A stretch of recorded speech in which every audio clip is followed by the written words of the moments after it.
Hello, viewers. Welcome to my channel, Jedi Master BG. I'm very pleased to welcome my friend Dan Rovira as my guest on episode 3. Hello, Dan. Welcome to Quiz Time. Hi, John.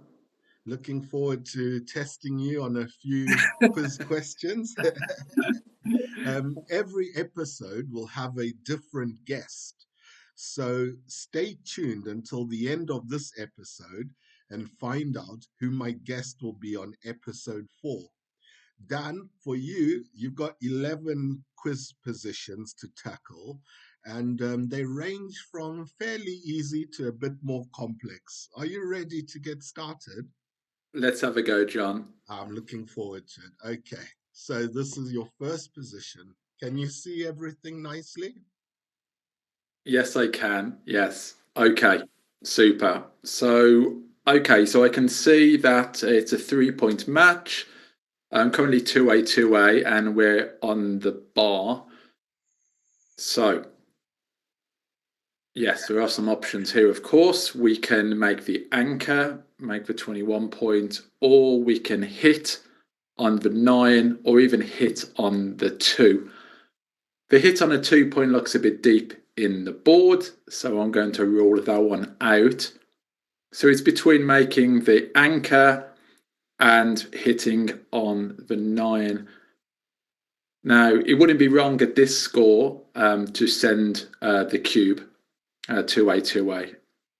If you're in doubt, then just send the cube. The cube hasn't been turned yet, so it's not quite DMP as you would. So yes, I think with White's check on 11 points, and he's in a position to build with a lot of rolls, but I want to take away half his roll and come in on a 22 and then play 13 to 9. Okay, that looks like a good choice. So bar 22, so we can play 13 to 9 and take away half the opponent's roll. Yeah, and White doesn't have a blitzing structure, so that diminishes the need of making the anchor. Okay, let's see if XG agrees. Yes, it does. So the anchor play is not a terrible error, but the preference is definitely for the hitting play and stopping the opponent consolidating themselves. Yeah, sure. Taking away half their roll. Very good. Here you go. Okay, so this again is interesting. This one's not that easy. No. So you need to decide whether to come in and hit or come in on the 20 point. Of course, it's nice to come in on a higher point, and then you can make that anchor on another roll. So you're Um, saying that definitely you want to hit, but you're trying to decide whether you're hitting on the 22 or on the 7. Is that what you're deciding? um, I'm just deciding if I were to hit on a 22, then I don't really have a good 5 to play. Okay. Because I don't like 13-8 or 10 to 5 that much. So I think I play to a 20 point and play 13 to 10. That duplicates White's threes across the board because he needs a 3 to cover, a 3 to make the bar, um, and a 3 to hit us. So that's what I'm going to go for, John. Not feeling super confident about this. I'll come in on a 20 and play 13 to 10. Okay. So the fact that we're quite behind on the race, that doesn't lend itself to hitting to try to improve that. Um, you're not you're not feeling that? Sure, the hitting play, yes, would to level the race. Uh, the five just The I 5 can't, is too ugly for you. the five is too ugly, so I'm going to come in on a 20 and play 30 to 10, and then maybe it's incorrect, but let's see. So Okay, yeah, let's see what XG says. Bar 20, 13, 10. Oops. Yeah, XG is not a fan of that one. okay, So, so coming in higher was right, but better to hit and yeah, try and make the yeah, four. Yeah, so yes, you identified coming in higher as better than coming in lower, which was the mistake I made. Um, Sure. Yeah. and then I played the ugly 13-8 because, like you say, we don't have a nice five. So probably that's why bar 20 10 7 works because we have such an ugly five. So we come in with that and we still need to hit one or the other. So 10 to 7. Okay, very good. That was an Okay. interesting learning experience. Okay. So 4-1. Again, another decision. Hitting and then thinking about the four, whether we play 10 to 9 and then we play to the 20 point, giving ourselves a bit more diversification with the rolls. Um, so we are down by 11 pips. So after we hit 10 to 9, we'd be up in the race then. Yes, Okay. it So, would be closer. Yeah. so would Um, you like to lock that one in then? Or can you see something I'm better you just think kind is of having a look about what other alternatives there are. I th- I think I'm hitting 10 to 9, and then with a four, I think I don't like the stack on a 24 point, so I'm going to play to a 20 with a four. okay? Yeah. Also, I guess the opponent is not that threatening against us. Right. So it feels okay to come up to the 20. Yeah, so It's more 8 in comfort. the zone is it's a very weak blitz, so not under much threat there by stepping up exactly. Okay, let's see what XG thinks of our new idea. Okay, yes, it agrees with us. Good. Looks like I inadvertently got rid of the answer as well. Okay, so there we go. 24, 20, 10, 9. Yeah. So it's quite a mistake actually to make anything else. Yeah. Yeah, sure. You just get a bit more mobility with the back checkers, don't you, when you come forward to jump out, and numbers, of course, to make the high anchor. And we get sixes to make a 3 point from the Yep. nine. So that's another nice side effect as well. If he dances, yeah, yeah, sure, yeah. Okay, so here we don't have any kind of timing to play a holding game here, to play a bad game, I should say. We would need to be down by basically the value of the points. So 2 times 24 and 2 times 22. So by around 100 pips to play a successful 3-1 back game. So the sixes, it's got to come off the back. So my thinking, hmm, we could make the 2 point, but I just feel like we can't play this back game. Um, hmm. I want to play 24 to 18, and then I want to play 24 to 23. Okay. 24 to 18 and 24 to 23. Mhm. Okay, let's lock that in. Right. Yes, well done. You selected the top play. Yeah, it's just we don't have the timing to play the back game with this. We're not down enough in the race, so we just simply have to go for it. And actually, getting hit with a one, White would have to break the 8 point anyway. So doesn't want to hit us off that point anyhow. So. Yeah. I was just happy to strengthen my home board Mhm. because there's some contact that will come my way. And I just want a stronger home board when that happens. Um, Yeah. I Also, the 2 point is behind the anchor as well, and every time I make a point behind an anchor, I raise the question whether it is a correct play. Yeah, yeah. No, no, I understand, but uh, I was in a different mindset when I was playing. Yeah. So as you can see, I since got a double six, and I was able to bring out my four anchor pieces. So I'm very glad I didn't split them Yes, yes, because that would absolutely. have made the double six very hard to play.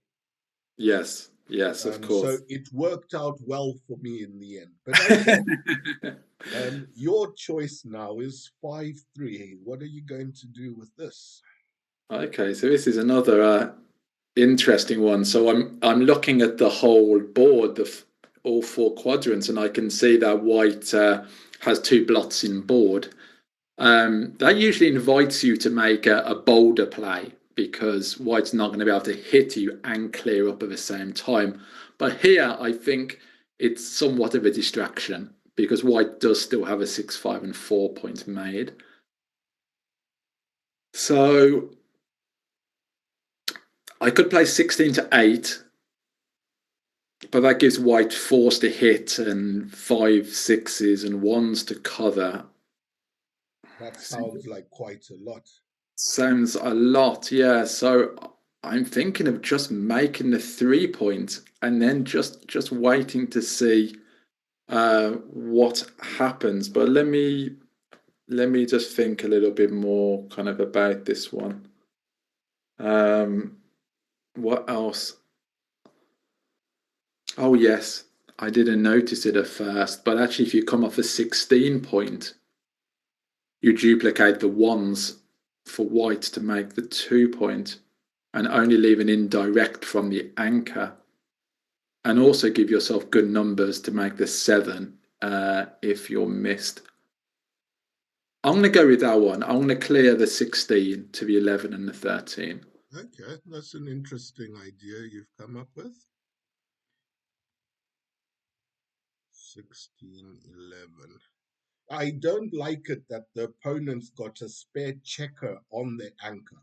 I Mm, don't like that because otherwise it's nice to tempt them sometimes to break anchor, but having a spare there, I don't like that.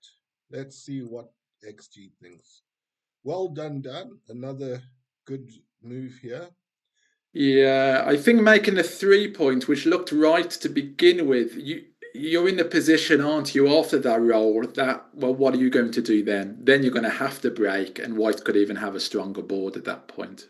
Yeah, Right? it's very small. It's Yeah. point 0.5, only point 0.5 on the winning chances and point 0.2 on the gammon. So it's very small. Yeah. Um, Again, the point behind the anchor loses some value as well in only for now. If we yeah. hit later, then that point is back. It's like Bitcoin. It goes up and it comes down. Yes. Okay, very good. Okay, so 6-2. 6-3 actually. Oh, sorry, 6-3, my bad. Okay, so again, we can make a similar play. We can play to a 10 and the 13, right? Just leaving Yes. some ones and some nines. However, the duplication isn't as strong this time. Um, And the home board for the opponent is stronger. right, exactly. You can make the 1 point, but then you give white good sixes. So I don't really like that very much. Or you can just clear the 8 and just play safe because white is quite stripped and is going to have to break something. Um, this feels a bit like a kind of pay now, pay later situation, right? That do you go from a 16, hope you're missed, and then it should be a bit easier to get home. White's home board is likely to get stronger, um, but white is also stripped.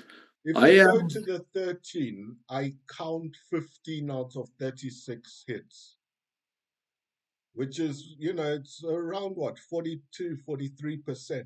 Feels quite high. I think it's too much of the risk when there are other plays to be made. So I am clearing 8 point is safe, but you do put a check on a 2 point. Let me just make sure I haven't missed anything. Yeah, okay, I'm going to clear the 8 point, John. I'm not confident. Yeah. Okay. 8, 2. Let's see what XG thinks. Yep. Hmm. Oh, so pay now, pay later vibes with clearing the 16. Not XG is not a big fan. Just too many shots, as you pointed out there, John. It's too costly to get hit, isn't it? Because then you know White would either double and you'd pass, or it would be a play on. So Yeah. yeah, Okay, very good. So now we're running out of flexibility now. yeah. So these pay now, pay later decisions are really tough over the board. And here, of course, you have an option of again playing safe, but you'd break the board, which is not really a good idea because if you do get a shot, it's going to be harder to contain. And we're just like delaying the inevitable then, unless we Yeah, get a very helpful roll, aren't we? yeah, absolutely. So here, though, getting hit is not much fun as well, right? Yeah, I just play 16 to 10. I take a chance on it. Yeah. Okay. Um, if we're going to give a chance, is it not better to be stronger in our home board? So, for example, why don't we use the 1 to cover this liability so that if we are hit, it means our return shots are really powerful because we don't have a liability ourselves. Yeah, good point. Yeah, but then we do have two blots rather than one blot. So if white does So it's a hit us, trade off, yeah, a trade off for 4-3 and 5-2 as an extra hit. some extra shots there as well. Yeah. Mm. Okay, so you're locking in I'm going to 16-10. play 16 to 10, but yes, these pay now, pay later situations are quite difficult over the board. Okay, so this was interesting, is it not? Look at what XG wants to do. Wow. So, okay, clearing a six was a small mistake, but 10, 5, 2, 1. Wow. I would never have found that myself. No, me too. And I think it's got to do with by maintaining the 16 point, we have a stronger outfield presence. mhm. Yeah, and it pays off as well to some roles where white is going to break from the mid, and then you have some chances to pick up that. And Yeah. yeah, I like that XG agreed with the 2-1. That yeah, it's a good. good Yeah, idea to close up and strengthen the home board. It didn't like say play 10-9, for example. It's like, yeah, okay, play and 2-1. that's right. And that checker is a bit of a dilly builder, as they say in America, on the 2 point. You know, it's put to use with an ace, isn't it? Yeah, Um, yeah. It's like the only dice that we can make use of that yes. checker. So might as well, checker utilization, as Mark Olson likes to call Can it. you see yourself playing this in the future now? 10, 5, 2, 1, I don't think I would find over a board. It's hard, Possibly, isn't it? yeah. I mean, possibly clearing a 6 point. Usually, kind of, it's right to break from a 6 to a 5 point board, but not from a 5 to a 4 point board. That's a general rule of thumb. Okay. Um, All right, let's see what's next. Oh, cube decision. oh, mamma mia. Okay. So this is like from a different game. So the scores reset. It's 0-0. Okay. So a three-way. The take point is slightly higher, um, which means you can be slightly more aggressive on the cube a bit earlier, and also drop a bit earlier. Um, Here, of course, we've got numbers to make The 4 point, we've got hitting numbers as well. However, we only have a 2 point board as orange And we're slightly behind in the race. and slightly behind in the race, and we've got work to do. So, But we do have an opponent's checker on the bar. yeah, so I wouldn't double this for money, but at the score through a three-way, I wouldn't be surprised if it is a double and a take.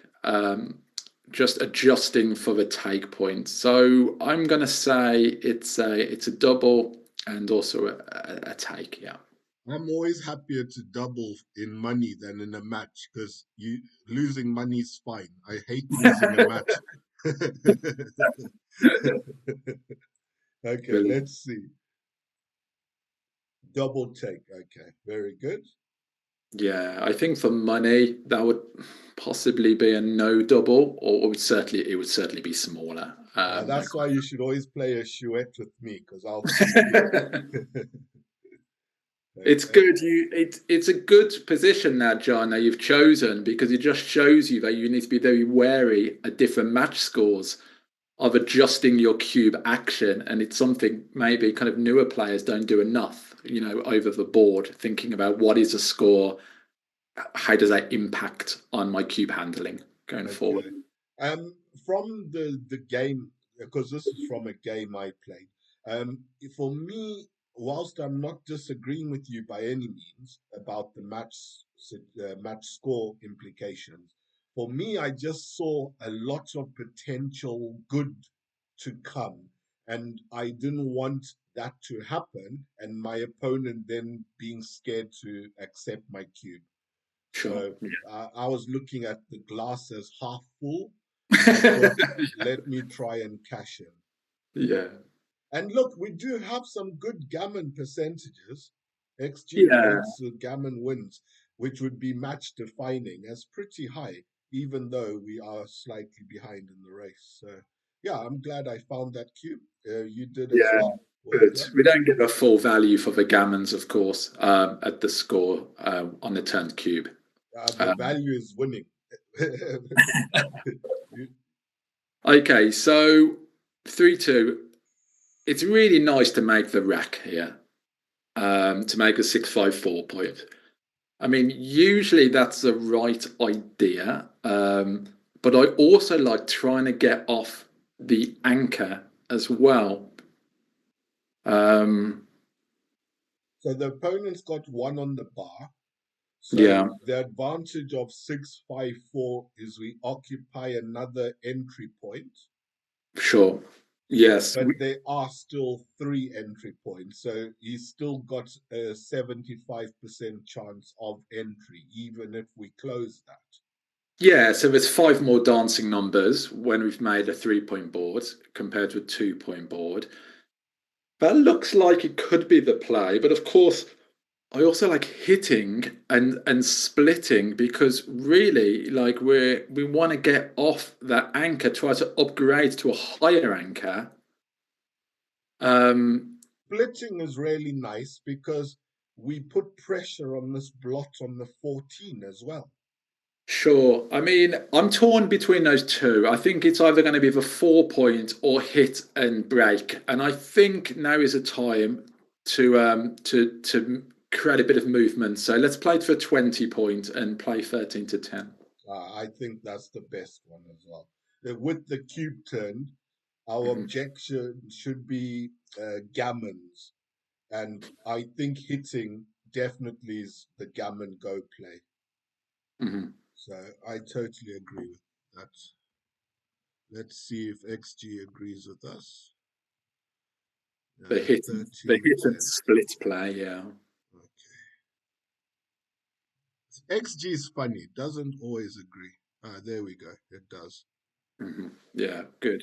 Oh, the 4 point is not even in the top five. So well done for missing that banana skin. Yeah, I mean, it just shows you the need to look at candidate plays. I guess by making a four, we give White a lot of opportunities to clean up, to make the 11 point and so on. So here we kind of put two on the bar for one, which is always good, but also create a bit of momentum ourselves as orange. Yeah, and we get gammons up to 29%. So in this cube decision, gammons are 26.4, Mm-hmm. and a few moves on after this play, the gammons are creeping up to just under 30. So that's positive. Yeah. Mm-hmm. Right. So this is like a follow-up. I think the opponent only came in with one checker because we Yes. put two on the bar. Yeah. So they only came in one checker, and now we've got a 4-4 to play. So okay, our position's starting to look blitzy here. We've got 10 checkers in the zone. Um, it looks like we're making the 4 points with two of them. Okay, so should I lock that in? Yeah, I think we do that. 8-4-2. Okay. And then I think we don't want white to anchor, so I'm going to hit 7-3. Okay, yeah. Um, and then figure out the last four. Well, I think if we're attacking, then let's attack and bring another one down 13-9. However, I'm just thinking about some joker rolls like double three, double one, where being on a 20 point um, gets us a bit stuck. So 4 point for sure. 7-3, I'm comfortable with. And then the last four, um, last four is, and let's bring it down 13-9, the last four. So if I could add my 5 cents to what you've decided, I think it's more risky when you wear multiple hats. So here you've Yeah, yeah, identified we don't want the opponent to anchor. We want to kind of try to blitz. So the 39 fills that sort of plan. I game think plan. 20 to 16 would have been trying to wear different hats at once. So Sure. I Yeah. really like 39 as your last four. There we go. That's the correct play. Yeah, good. I mean, with doubles, you just have so many more things you can do. And I mean, it has been said that double two and double four are the hardest roles to play on the dice. That often some of the fours are easy, as we saw, making a 4 point, but some of the others you need to take a bit of time, don't you, to Yeah. Look at to our gammons. They're creeping up now. 43.4. it's looking good. It's looking good, John. Looking Yeah. very good, right? Okay, Yeah. this is actually the last quiz position, my friend. You've nearly reached the end of your torture. Okay.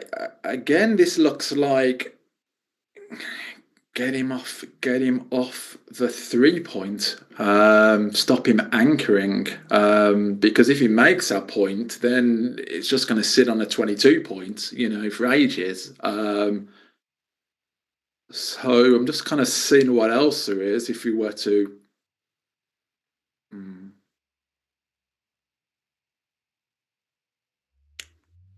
okay, so the race is really neck and neck as well. I don't like being stuck back on a 24 point really. um so Yeah, I think I'm going to come in on a 24 and hit again, 6-3, stop him anchoring. Okay. So I put in bar 24 and then Hmm. 6-3. Yeah, I'm confident this is right. Sure. We're putting two on the bar again, which still gives us that chance to hit this checker on the 14. There's Yeah. no homeboard points here. So even though we're back on the 24, escape should be easy. And Yeah. we've got lots of cover numbers for the three. We've got any two, any six, any seven, any 10. That's a lot. Yeah, absolutely. I I'm mean, sure this is right. Let's have a look. Yeah. Oh, look, massive mistake to massive. play Yeah. anything up We here. We simply can't allow white to anchor. That really devalues our position. And after the hit, puts a lot of pressure on white to perform because otherwise we've got a lot of numbers to cover the 3 points and then, yeah. Our gammons have dropped to about 25% from the last time. I'm not Hmm. happy about that. Yeah. And even getting hit back is not terrible because then we might make a higher anchor, so it's not Or fatal. we could even hit back again with sixes and twos Yeah. because we've got the stronger board, so we can keep attacking. Yeah. Okay. Yeah. Well, that's it, Dan. Thank you very Thank you, much. John. It's Uh, been very interesting to hear like your analysis and your approach. yeah, Before I thanks. say a few final words to the viewers, would you like to say anything yourself? I'll just put a shout out to my channel. Backgammon is beautiful. So there's lots of learning videos on there, and also I'm up to around 3,600 subscribers. Feel free to get in touch with me if you would like some lessons. Okay. So there you are. Can I put some links to like your Facebook and your YouTube channel? Yeah, I'd love that, John. Thank you. Okay, all right, mate. I'll add that in the description. So, yes, thank you for your time and for joining me as my guest on this quiz. And to the viewers, I would like to say a few words before I reveal my final guest. So, thank you for watching. Your feedback and appreciation is the reason I invest my time and effort into making backgammon content. I'm happy to incorporate positions in future quizzes. So, if you have an interesting position and you'd like to hear it analyzed on a future quiz episode, you should contact me with that position. I'm now going to end the episode with the reveal of my guest for episode 4, which will be the next video dropping. So, in 5, 4, 3, 2, 1. Ta-da! My next guest, episode 4, will be Grandmaster Rolf Schroeder. I'm sure he might correct me if I've pronounced that wrong. But yeah, see you next time. Thanks for watching. Bye.